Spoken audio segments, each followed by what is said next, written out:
I am very happy to be welcoming Marilyn Turkovich and Mimi Hicklin from the Charter for Compassion, which is the organization that I was working really closely with before I got transported into the world of the Senior Community Center.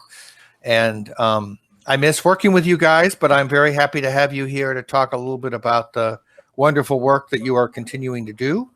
And so I thought we might just start off with a little description of the charter's origins, and then we might get to some of the projects that you're working on now. So welcome, Marilyn. Welcome, Mimi. Thanks. This is really great to be with you. I do recognize some faces here. So that's comforting. I've left Bainbridge Island and have moved to Kingston just within the last 2 months. So I really have a brand new adventure that I'm involved in. But the thing about the Charter for Compassion is that we are really virtually an organization that's international.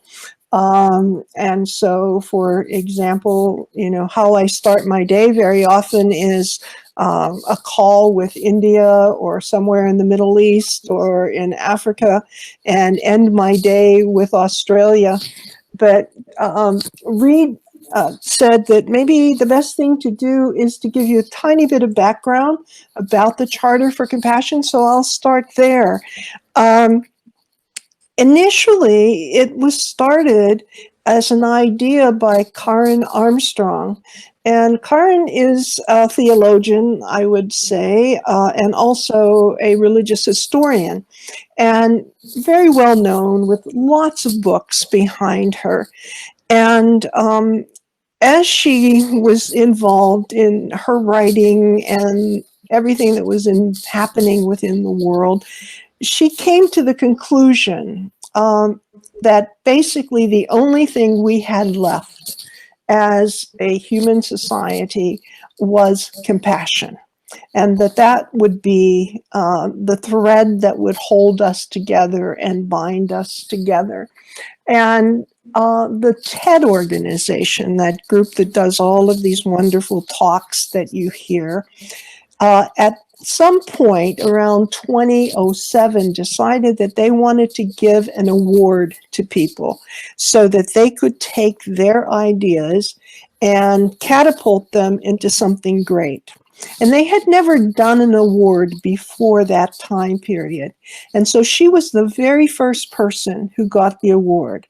Right now, she should have waited a few years, because when she got the award, I think it was $150,000. Now it's $1 million.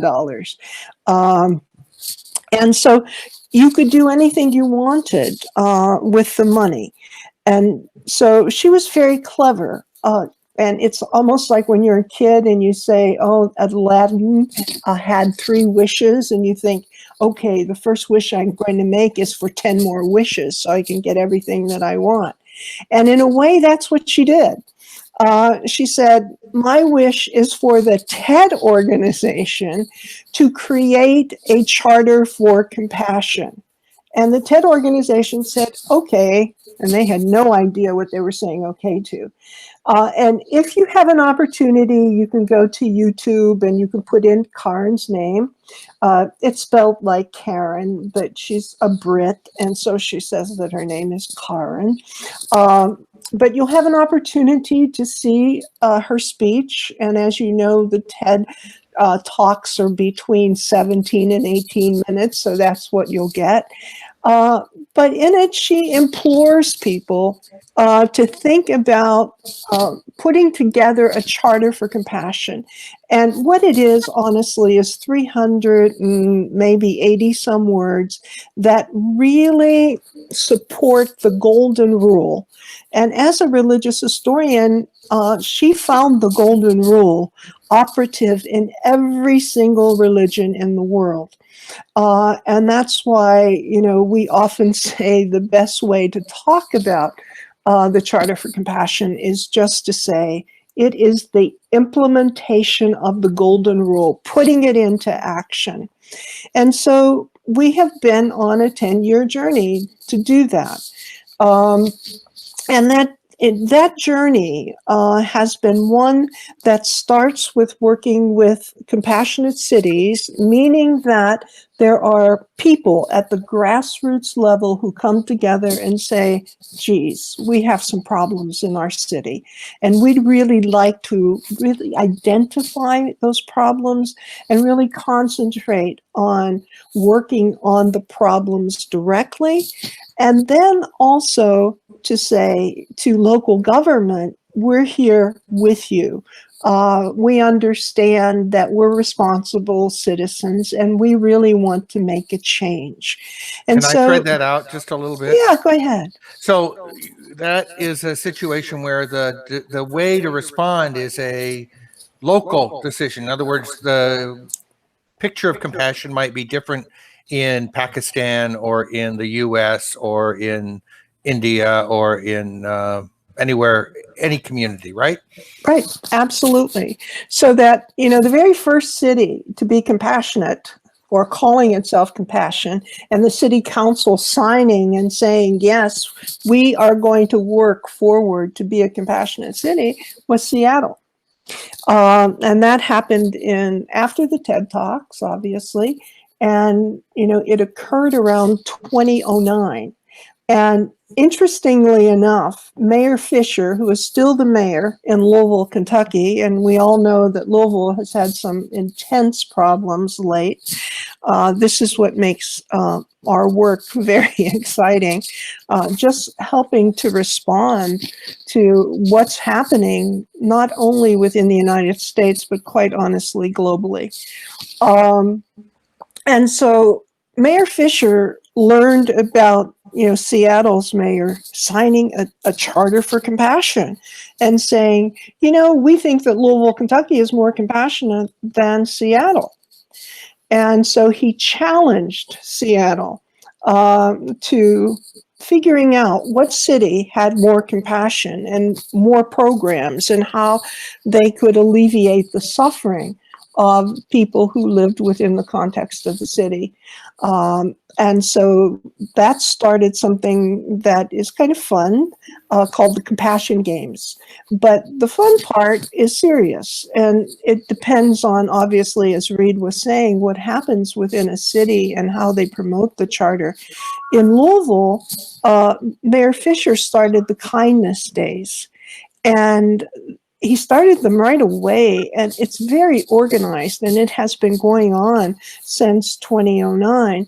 And that's where he gets people to donate for 1 week a number of hours to do all kinds of things. So the city and all of the organizations in the city, the schools, the parks, charity organizations, they make a request of what needs to be done. And then local citizens sign up and say, we're going to do it. We're going to clean up that park. We're going to paint that school. We're going to repair the fence in front of City Hall, whatever it might be. And ironically, I think last year there was over 1 million hours donated locally in Louisville. So how many cities are there? Good question. Mimi's in charge of all of that. Oh, good. God, how many cities? Well, we have 430, right? But it's not totally accurate because we have groups of cities, counties that have registered. You have schools. Right, but I'm saying that like an entire county might register, and so then individually all those cities included in the county. Like McClellan County in Washington. And so they are a compassionate county. So therefore there's a lot of different cities like Or towns. I think Port Angeles. Angeles, Sequim, and just a bunch of other smaller communities there. But then we might have someplace like in, I'm going to say Syracuse. I mean, that we have that whole county that encompasses Syracuse. It's like 23 cities. Or we have Dallas, Fort Worth.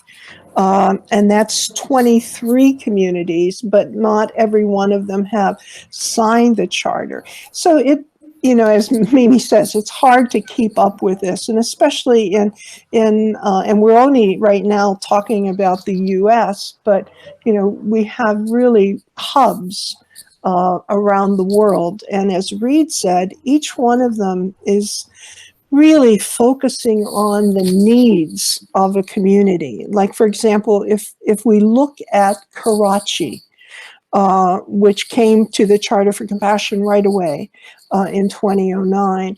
And their emphasis has been in education, empowerment of women, water sanitation, which is a lot different than it has been in a place like Fayetteville, Arkansas. I always like to talk about Fayetteville, Arkansas, because they are an incredible, compassionate city. And the issues that they're dealing with are food scarcity. And they came up with an incredible idea, and I could share that with you.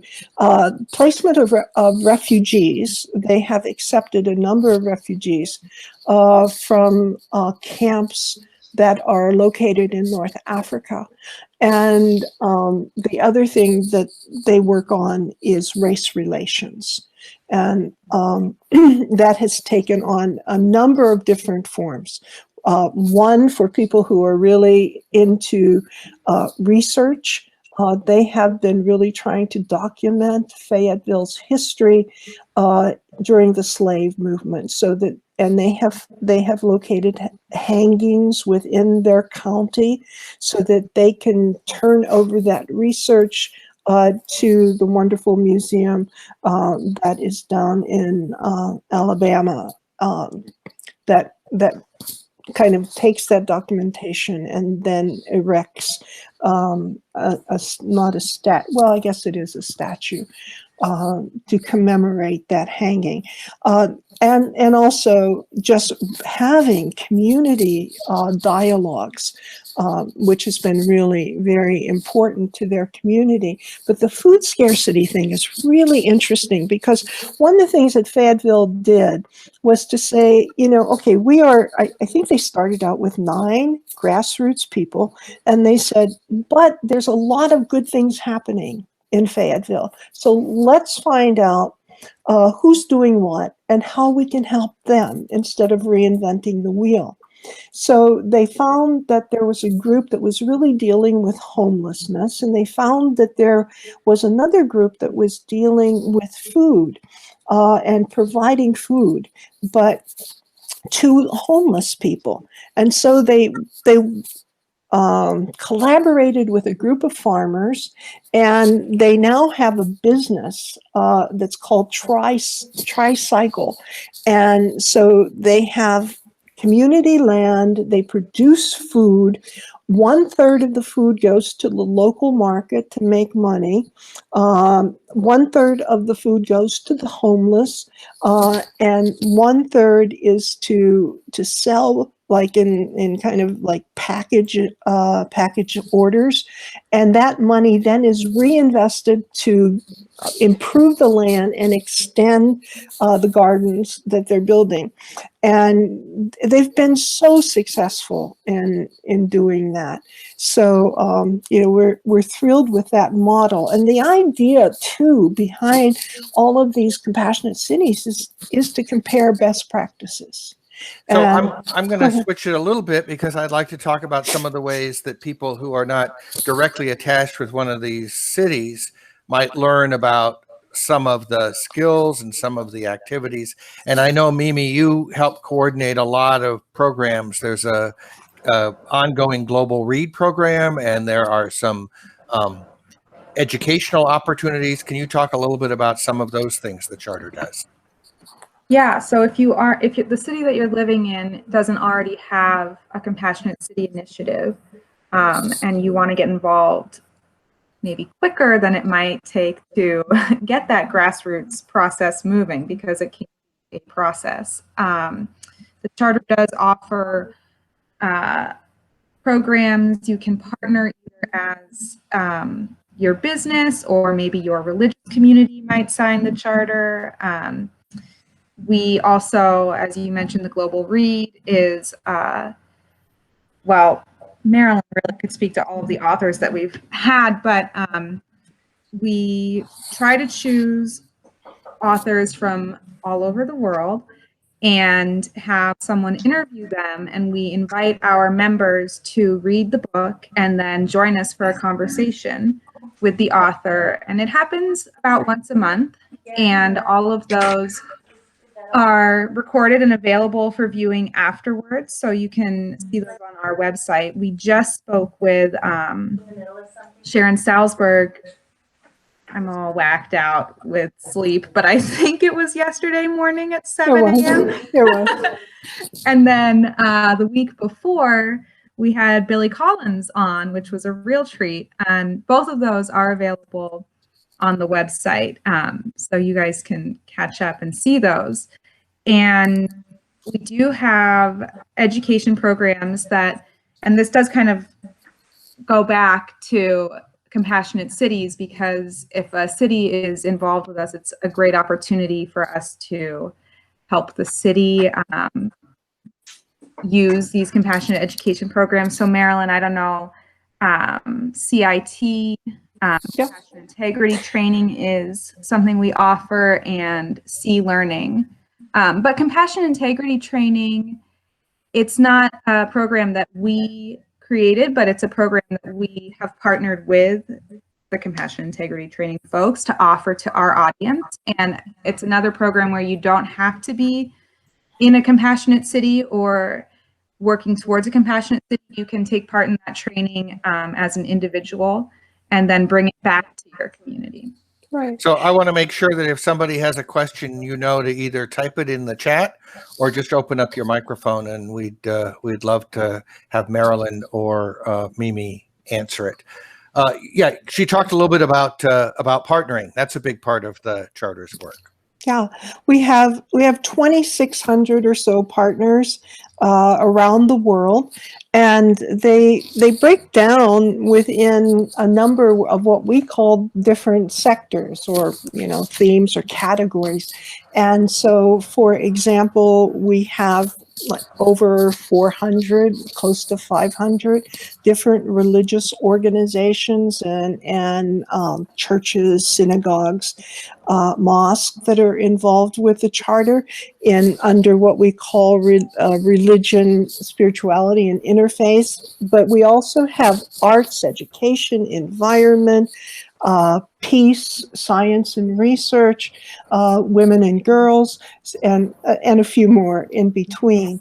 But the exciting thing about these partners is the fact that they can act across lines interdependently, so that if Flint, Michigan, which had and continues to have an incredible crisis with water, then what can we do? Well, what we can do is to kind of look at all of our partners and say, how can you be involved? So that in Louisville, Kentucky, there is something called Waterworks, and they help other cities with water questions. So we got them involved during this crisis. And then we got some labor unions who said, oh, we can donate time to go there and to really look at what the situation is, study the site maps, and see exactly how we might be able to help with an approach to deal with these issues. So that it's really interconnecting everything that we possibly can, so that we can be of service and help to one another. So, and Mimi said about the Global Read, they actually do happen at least once a month.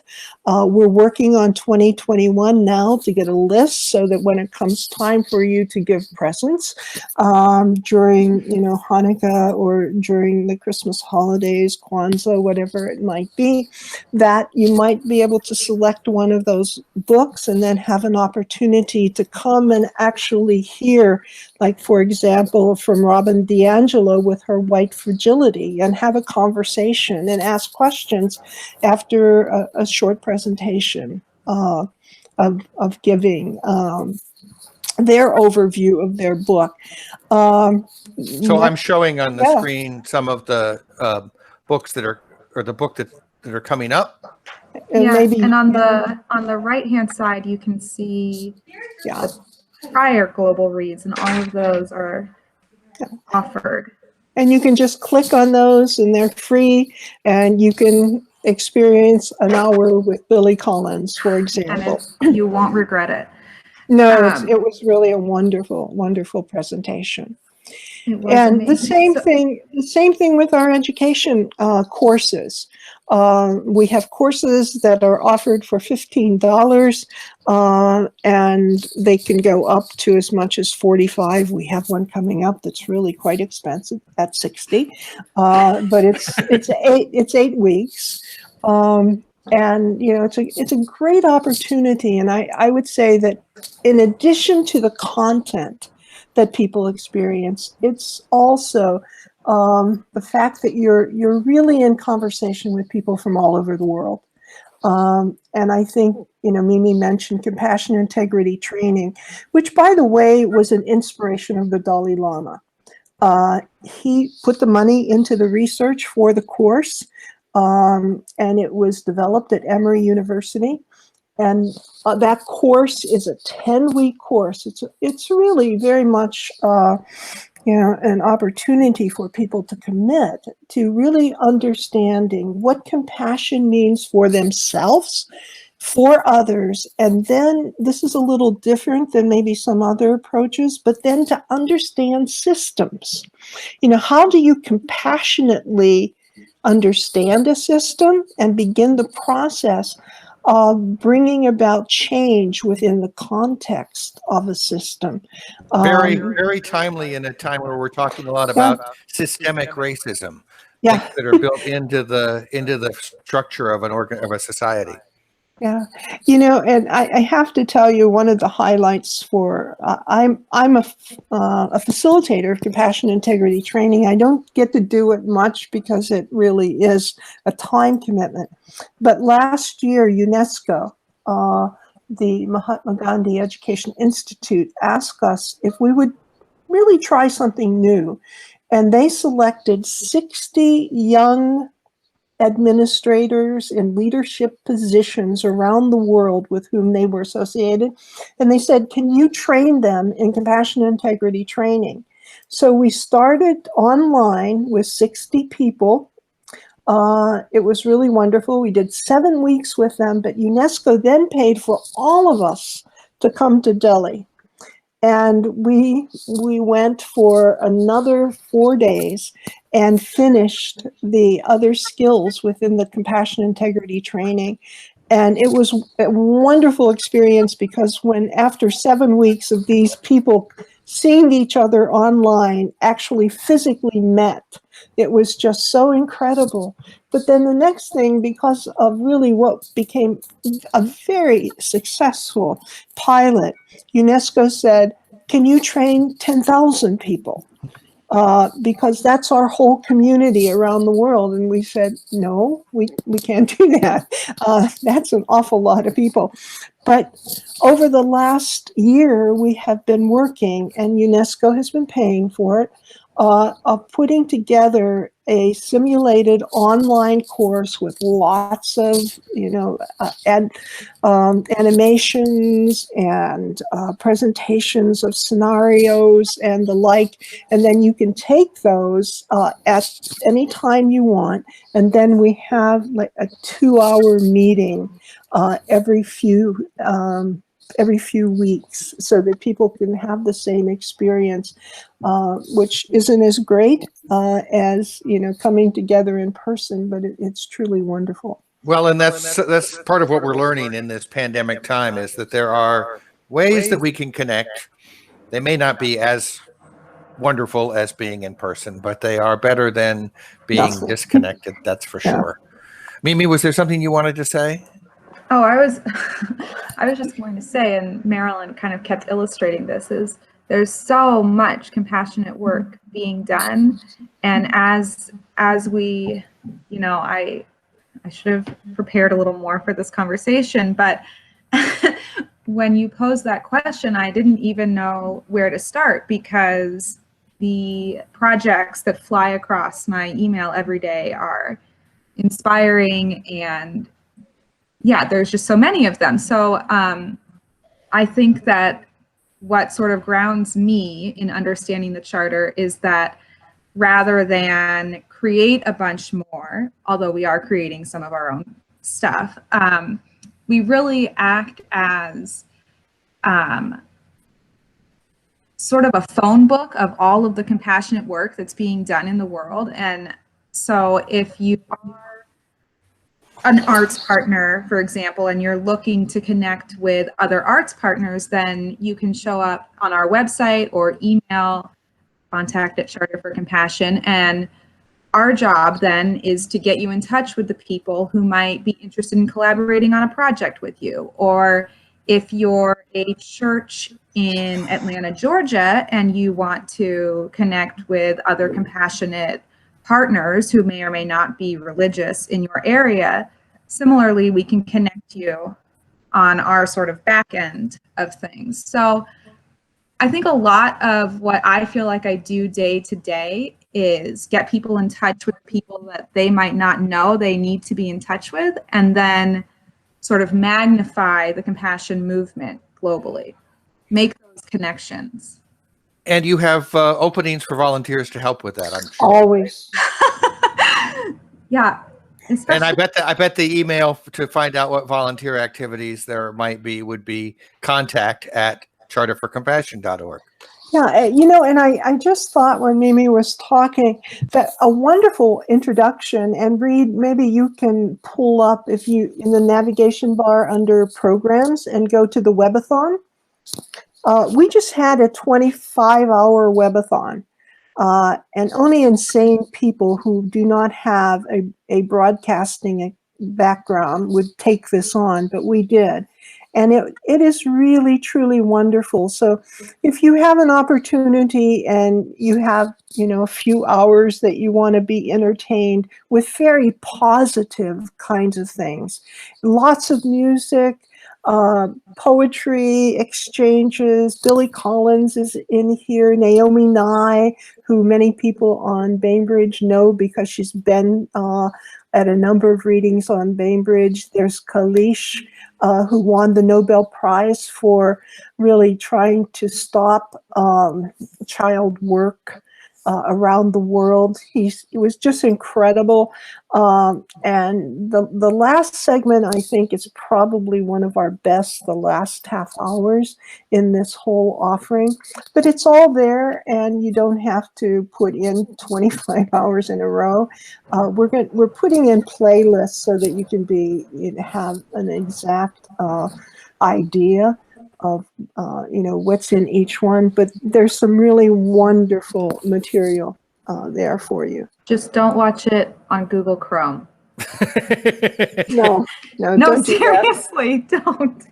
It's a true problem because of, we won't go into it, but there's a technical thing between Google Chrome and YouTube, so that makes life really very Which difficult. is the weirdest thing on the planet, because of course Google and YouTube are co-owned by Alphabet. Yeah. But we don't really learn our lesson, because yearly we also put on a Golden Rule Day webathon, which is also a 24-hour fiasco, but sort of a similar thing where we capture videos and our partners send us videos about what it means to live the Golden Rule. And sort of there are variations every year about what our theme is, but it all centers around the Golden Rule. And it's another opportunity. You don't have to watch all 24 hours of content,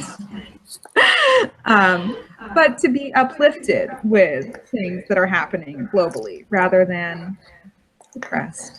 Well, and the other thing that's, of course, a part of that is that it shows the global reach of the compassionate work that's going on. Yeah. And so you can, during those 24 hours or 30 hours, whatever it is you're doing, tune in and see something live happening. And there's some energy that comes from that. Yeah, true. Anybody else have a comment or a question? I want to make sure that if you do, you have a chance to speak up. Nancy does.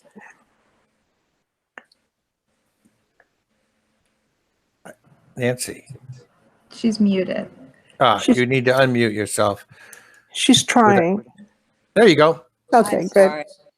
sorry. Back when Marilyn was talking about the class that the Dalai Lama originated, and then it's been formatted differently. What is the name of that? That's called, sure, it's called Compassion Integrity Training. Thank you very much. Yeah, and we can send a link to the description. Everything that happens for 10 weeks is in that description.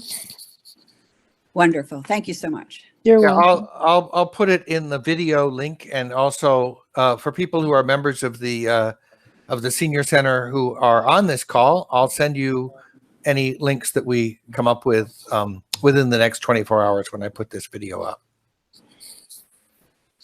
Great. So you've talked about some of the programs that you're working on right now. What are your dreams for what we might see from the charter going forward? Obviously, compassion is a continuing challenge to enact in our world, but obviously as well, there are some wonderful examples of people making headway in making this world more compassionate. I think some of the things that we're working on that are visionary is the work that we're doing with UNESCO in really trying to bring new material to education. And ironically, when it's introduced to teachers, they don't say, we don't have enough time to do this. In fact, they're pretty open to what we have to offer. And so we are working with something called Think Equal, which is for children 3 to 6 years old. And it is a program that is 38 weeks long, 4 days a week, just about a half hour. But the introduction of the skills of social emotional learning, kindness, and compassion. It's an incredible program that has brought amazing change to some of our school districts and programs around the world, especially right now in Mexico, but only in the state of Nuevo León. And we have 300 teachers who are providing classwork in Think Equal. And I just have a little story.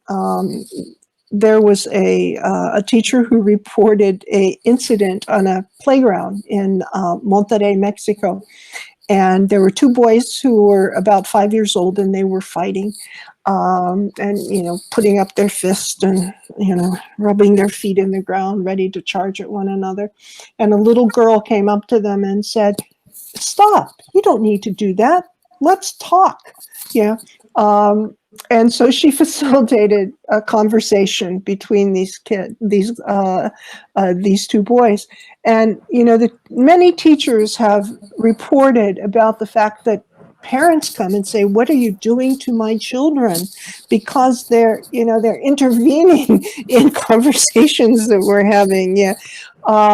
And we also introduced it last year to schools in the state of Victoria in Australia. And it's been so successful that the Department of Education in the country in Australia have asked for a model to be piloted throughout the country. So that's what is happening right now. And we do this in conjunction. This is why, to have a team of compassionate city people on board, because they're the ones who are really moving these things forward. It's not somebody from Bainbridge Island or from Kingston, but it's people who are right on the ground in these places. So we really want Think Equal to be a center place for, all children 3 to 6. And then the Dalai Lama has a legacy program, again, that he has totally invested in because he so believes in science and in education. And this program that has been many years in research, again at Emory University, is called SEE Learning, Social Emotion Intelligence Learning and Compassion. And it's for first grade through 12th grade. And so we are now because this is a program that we've been involved in from the beginning. We're on the global council for this program, and our hope is to move it forward so that we can really make certain that in our compassionate cities and our cities that just call on us to say that, we really want to do this program. So right now, we're working with Las Vegas, who, has expressed interest in this. And Louisville, by the way, is working on another compassionate education program.